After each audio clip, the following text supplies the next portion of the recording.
We spent 14 days in mandatory hotel quarantine. So if you've got questions about travelling back to Oz or are curious about what to expect during or after quarantine, we've got you covered in today's Q&A on what you need to know about hotel quarantine. Welcome back to the Boo Crew channel. For those who don't know who we are yet, I'm Danica, this is Russ. We're going to cover all the questions about quarantine and what to expect, really. This is what you need to know. You must know this before going into quarantine. We've got a few helpful tips. Make sure you stay tuned to the final one because the final one's a big one. It would have helped us a lot if we knew about it. First big question, why did we come back? Simple answer, we didn't have a choice. Quick little story time as to why we did it. We lived in Vancouver together for the last 2.5 years. Let's go. You should see this. I love you. And it was great, it really was. Our visa extension and our PR application didn't go through. The Canada immigration system wasn't really taking extensions for people who didn't have many good qualifications, so we had no choice but to come back to Australia. We had our own franchise painting business. We had to sell everything, our cars, we had all our equipment, we had to shut all our accounts down, we had to say goodbye to all our friends. We had about 2 months to do it. We did a whole video on it, you can check it out either up here or we'll put the link below. Yeah. Go check it out after you finish watching this video. Yes. How did we get back? First of all, we registered with DFAT, which is the Department of Foreign Affairs and Trade. It doesn't cost anything. Well, one thing to remember is that signing up with DFAT does not guarantee you a flight back home. Registering with DFAT sort of helps the Australian government know roughly how many Australians are trying to get back into the country. If you are seen as at risk or vulnerable, they can organise flights for you. Our situation that we were in, they registered us as vulnerable. At that point, we had about 2 months left over on our visa. We were going to get kicked out from our house, not by choice or anything. It was just the guy we lived with. Also the fact that we didn't have funds coming in at that point. Our savings were kind of drying up. So at that point, they said we were at high risk. So we got put on top of the list for trying to find a flight out. We wound up flying from Vancouver to LAX airport with Air Canada, and then we had a 6-hour layover in LAX. And then we flew LAX to Sydney airport, and we did that with American Airlines. Before you can get on the plane, you need to have a negative PCR test. Not fun. Cool. That was really shoved in there. If you don't get it, you can't fly. You will get denied and you will lose all your money. You need to receive that within 72 hours of flying. For us, that needed to still be valid for when we departed from LAX to Sydney. And we just made it in time too. I think we made it within 2 hours. It was close. How much did it cost us to get back? Yeah, that was a stinger. Airlines aren't taking as many flights, so they bumped up the prices of tickets. Ours wound up costing us $7,000 per ticket. Why do you go for the $7,000 flight instead of the $2,000 flights that's going around? Well, this leads us into our first big tip. Yes. Book the more expensive flight. Don't book the cheaper flights. Reason being is because they are bumping people off. Because if somebody else with a bigger wallet comes along, you know, a business class person is booking something, they're going to bump an economic seat away. And so you lose your money and somebody else takes your seats. What do I do if there are no flights to my city? Wherever you land, that's where you have to do your quarantine. So make sure you do not book a connecting flight after you land here. We live in Queensland, but we landed in Sydney. We had to quarantine in Sydney. We had a flight booked directly after that from Sydney to Brisbane Airport. We couldn't take that. And the thing is, they let you book it knowing that you can't fly. They won't tell you because they want money, because they are losing money right now during COVID. So everyone's been wondering, you know, how does it work going from getting off the plane, getting put on a bus, where do you go for hotels? Do you get to choose? Hopefully this will help you guys. We landed at Sydney Airport in New South Wales. First of all, the airports are completely empty. No one flying out of Australia. They're only allowing, it was like 1,500 people or so into Sydney Airport. They've got barricades everywhere. They've got paths that you have to follow. They've got people directing you, say go this way, not this way. You get a temperature check and a quick rundown saying, okay, you're going to be going straight to hotel quarantine. You collect your bags from the terminal, and that doesn't take very long at all because there's not many people on the plane. You head outside and you get escorted towards a bus where the Australian military is there. They take your bags, load it onto the bus for you. You go sit on the bus and you have to wait. Now, you don't get told where you're going. You don't have a choice in the matter. The bus takes you directly from the airport to your hotel, no stops. What was the hotel we... Oh, yeah, sorry. We wound up staying at Meriton Suites Hotel. Once you arrive at the hotel, a police sergeant will come onto the bus and he'll give you a full rundown of all the rules. You get directed into the hotel. You line up at the front desk. After you've checked in, you get taken up to your room. We were in room 1506. The only time that we got to touch our luggage was when we were putting our luggage into the room. The whole process from going from the airport to like checking into the hotel probably took about 3 hours. And a lot of that is just sitting and waiting. And then walking you through things and telling you all the fines you're going to get if you don't listen. What did we do in our first week of quarantine? First week of quarantine. Money. Good morning. Danica's already hit it. Oh my god. We watched a lot of TV. Yes, you do get a TV in your room. We got a huge one. I don't know if it's going to be in every single hotel. You're also going to find you're going to spend a lot of your time looking through the peephole on the door. This is Russ, spying on the neighbours. You'll listen through the walls, you'll try to hear what everyone else is doing. If there's a family next to you and the kids are on a tantrum, you're going to want to listen to It's the best entertainment you can get. How much did quarantine cost? This is what you need to know about hotel quarantine. Quarantine is insanely expensive. Yeah. Each state has different prices. We landed in New South Wales. Quarantine costs $3,000 for one person. It's $1,000 for each additional adult. There was 2 of us in quarantine together. It cost us a total of $4,000. That is a lot of money. Basically, that covers your 2 weeks accommodation in a 5-star hotel, 3 meals a day, and that also pays for all the nurses on site. It's not nice though. It's $4,000 that you are required to pay by law. There's no way around it. When do you receive your bills and your invoices? They'll send you the invoice about a month after you get out of quarantine. Once you check out of quarantine, you need to write down where you plan to go. They'll send you the invoice to either your email or that address that you're going to. So they haven't forgot about you. What do I do if I can't afford quarantine? Fortunately, there are payment plans available. And big thing is interest-free, so that's good. That's the only plus point. You can organise to pay it upfront straight away, pay everything off, or you can organise a payment plan. We organised to pay it over 12 months. This leads us into our second big tip. If you can, pay off a portion of the quarantine upfront and then set up a payment plan for the rest. Otherwise, you have to pay over $100 every week. No. Try and pay off as much as you can of your quarantine upfront, so the amount you have to pay per week is a lot smaller. We paid off 50% of it straight up, and we pay the rest off over a 12-month period. At the moment, we're paying $84 fortnightly. So what is quarantine actually like? Quarantine is We made an actual vlog about quarantine. It will either be up here or will be in our link below. Yeah. Go check it out after you finish watching this video. Yes. If you're going to go check it out, make sure to like it. Leave us a comment. Let's just break it down. So what to expect from quarantine? No. We didn't get a balcony. We've heard that some places do provide balconies, and to those people, we had these beautiful big windows, but they were all tinted. But that window only opens about 10 centimeters. I'm not closing this. That was it. So guess what? We had enough to stick our arms out and just do this. How did you clean your room? We had to ask the front desk for a broom.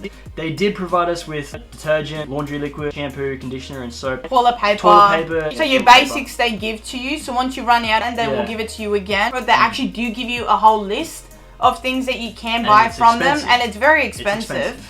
One thing that we didn't get, which would have been good, we didn't get a vacuum cleaner. If you open all your vacuum bags to get everything inside the bags, they won't provide you a vacuum cleaner to vacuum the air out again. So guess what? Nothing fits inside the bag. It took us a whole day and a bit to try and squish everything back into the suitcases. Did we have cutlery in the room? Yes, we did actually. So we had 3 sets of everything. 3 plates, 3 bowls. We even had pots and pans, spatulas, we had cutting board. The weird thing is there was 3 sets of everything, but there's 2 of us. How did you do the laundry? Some people have had to wash their clothes and stuff by hand in a bathtub.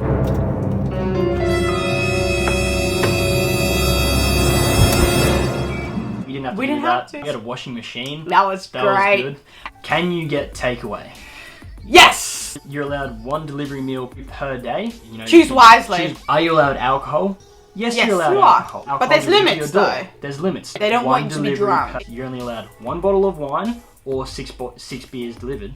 Remember that you're only allowed 1 delivery per day, so you got to make a choice. Do you want drinks or do you want to satisfy your pizza crate? You can only choose 1 per day, but choose wisely. Can you have a personal thing delivered to you? Care packages, you can do that, and that doesn't matter how many times a day or whatever. That does not interfere with the takeaway delivery thing at all. That's completely separate. So if you want and somebody lives in that area that you know they can deliver the wine for you or your alcohol or your beer, whatever, they can deliver that, and then you can still have your takeaway order. So we had 2 care packages delivered to our room. So we got his parents to send us cookies, chocolate. Thank you so much for that. They sent us Milo as well. So basically that leads into our next question. What's the food like? It's good food. It's not bad. Like it's really good, healthy, actually. It's filling. You get big meals. They're not going to starve you. You're not getting like bread and crackers It and was a glass huge of water. meals. Like, it's really big meals. It's portions. really healthy. It's really diverse. They mostly give you tea. We're not tea drinkers, and we are coffeeholics, and they do kind of limit the amount of coffee that they give you. Even you can though ask for more, but they're stingy. Yes, milk is for free. You do not have to pay for it. They do give you lots and lots of fruit as well because they want you to stay healthy. Because there's no point in you getting sick in the hotels, you know. So they're gonna try and give you healthy food. That's basically what you're gonna expect. Danica did have one complaint. I had a huge complaint. Now, we should be getting even amounts of food. And they do deliver dessert, but one night.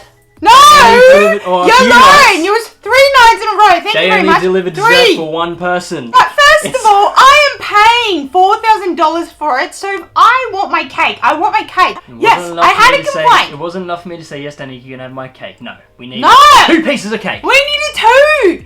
And then Russ kind of made me feel like, what, so you're going to call the front desk and complain about cake? That was the only thing I had a problem with, was the fact that I had to share my cake. Did we get Wi-Fi? Yes, actually we did. Thank goodness. Good. And we got Netflix as well. How do we dispose of rubbish? That was simple. Yeah, they give you rubbish bags. All your rubbish you have, you put that in the rubbish bag, you tie it up.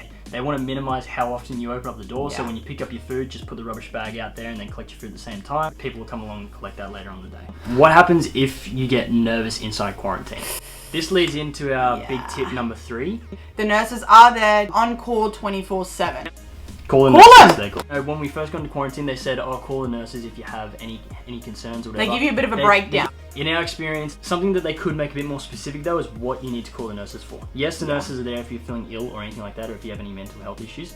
But it goes a bit deeper than that, okay? You don't have to just have bad thoughts. If you're feeling anxious, if you're feeling angry, if you're feeling irritated more, any change in mood. We are all human. Call the nurses for that. Yeah. They'll let you know, they'll explain it. I feel like that's something that they could have made it a bit more clearer. But again, it's not like the government has done these things before, so it's a learning curve for everyone, you know. So that's just something that we learned out of our experience, and we're trying to pass it on to the next person. Humans are social creatures. We need to interact. We want to get out. We want to explore. We want to talk to people. Quarantine doesn't allow you to do that. You are cut off. You're in a room. You can't explore. You can't see anything. You get no sunlight.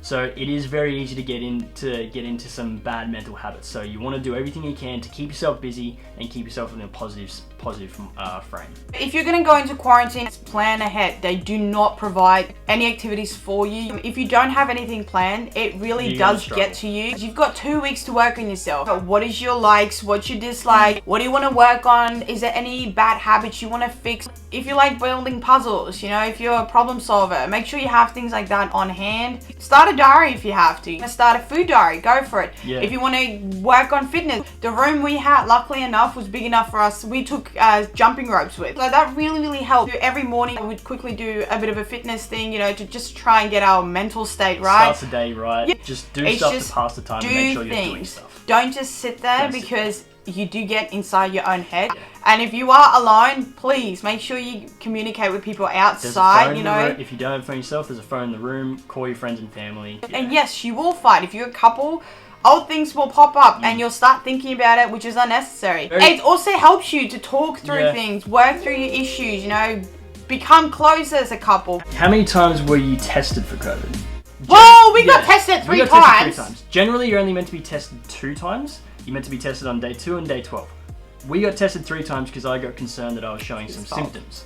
If you feel any of that, then you gotta call them. If you do come down with COVID during quarantine, I think you have to stay for an additional 10 days. I don't think that's... But again, it would probably be the best and the safest place to get it. And when they do come to your room, and it's normally about 2 nurses, they kind of look like they just came from Mars. Yeah. They're all dressed up, they have their masks, they have their plastic things on, they have their their gloves, they shoe things, and they come with this little trolley. They knock on your door, so they give you 2 knocks. Yeah. You gotta put a mask on always. You can't open the front door without putting a mask on. That's number 1 rule. You got to stand against the door. You have to hold open your own door. They kind of shove it up there, they count to 10 and they pull it out, and that's kind of it. That's basically all they do.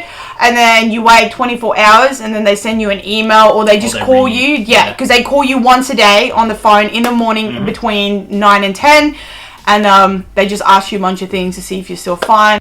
What happens if you need some sort of medication? They do not provide you with your basic Panadol and your basic Nurofen and stuff like that. It's like school all over again. It's basically like being at school all over again where they can't give you those things. The food might have not worked with you, or you have a headache, or you've got sinus or anything like that, you know, which is something that Russ had an issue with. They'll say, okay, there's a chemist around the corner, ring them, get them to deliver it here, and then the hotel will bring it up to your room, but it's at your own cost. What if I smoke? Okay, fortunately neither Danica and I smoke. They are very strict. You cannot smoke inside of quarantine. You're inside a building. The exact words of the police sergeant was, you cannot smoke. If you do smoke, the alarms will go off and we will fine you. So don't try and open a little window or anything. All rooms come with alarm. The hotels will provide you with nicotine patches or nicotine gum. At free of charge. Free of charge too, which is good, but you know, we're not smokers, so we don't know how much that helps. So maybe, you know, quarantine might be a good time to start to quit smoking, or maybe prep yourself before going into it. What happens if you leave your room before the 14 days quarantine is ended? Oh, you don't do that. You don't do that. Do that unless you want to quickly get a $10,000 bill. While we were on the bus traveling to our quarantine hotel, people were sort of talking to each other. There was a guy that was already gone through it before for work and stuff, so it was his second time doing it. One time he opened up the door to collect his food and he didn't have a mask on, and he put his foot outside the door. He just didn't even think about it because it's something you don't normally do. The police rang him straight away. They have security on each floor 24/7 and they have cameras and they are watching you like a hawk. He closed the door and the phone rang straight away. And that was the police actually calling and saying, listen, if you do that again, this is your first and final warning, you will get fined. And it's $10,000 on the spot. This was a question. What if someone is a chocoholic? Again, they do have food delivery services and you can order from places like Woolworths or Coles. Final question, guys! Do they give you ideas to help plan your time or any tips for that? Like we said earlier, not really. No. From our experience, each government quarantine website or whatever will probably does be different. Give you some is different, and they will give you some tips. You know, like say that you need to manage your time properly. But that's sort of the extent. You need to plan everything yourself. That does lead us to our final tip. Try to enjoy the time that you're there. At the end of the day, you've got 2 weeks to yourself. You can work on yourself. Try not to stress about it too much, you know. Enjoy it. Enjoy your time. Plan stuff that you're going to enjoy doing. It's 2 weeks where there's no interruptions, so use it wisely. We did fruit salad things because they gave us so much fruit. We played cards. We watched movies. Oh, we had an Easter hunt as well because we had our quarantine during Easter. Luckily, the hotel we stayed at actually gave us some Easter eggs and stuff, so that was really cool. So yeah, we had a bit of a later Easter hunt and stuff like that. You can hire out exercise equipment. There's a bunch of different rental places in Sydney or in Brisbane, wherever you're quarantining. We can get exercise bikes delivered to your room. Or treadmills to your room. Again, it is at your own cost, but if it's something that you think will help you pass the time, why not do it? We have heard that some hotels had Facebook groups that everyone would talk to with each other. If you're fortunate enough to be at a hotel like that, that's awesome. Let us know. Again, let us know as well below where it is, so when other people see it, it can help them as well. So yeah, just if you are in a Facebook group or anything with hotel quarantine, or you have been through it, let us know what one you are in, and we'll put the link in there and hopefully help other people as well, you know. Help share the video if you thought it was helpful, you know. If you think it can help other people, let us know. Let them know about it, you know. Again, make sure to like the video, leave a comment, you know, even if it's just welcome to be back in Australia. That would be great too to see those comments. Use the comment section to really ask any question that we did not cover, any question that you were unsure about. Just make sure you actually ask us that and we'll get back to you ASAP.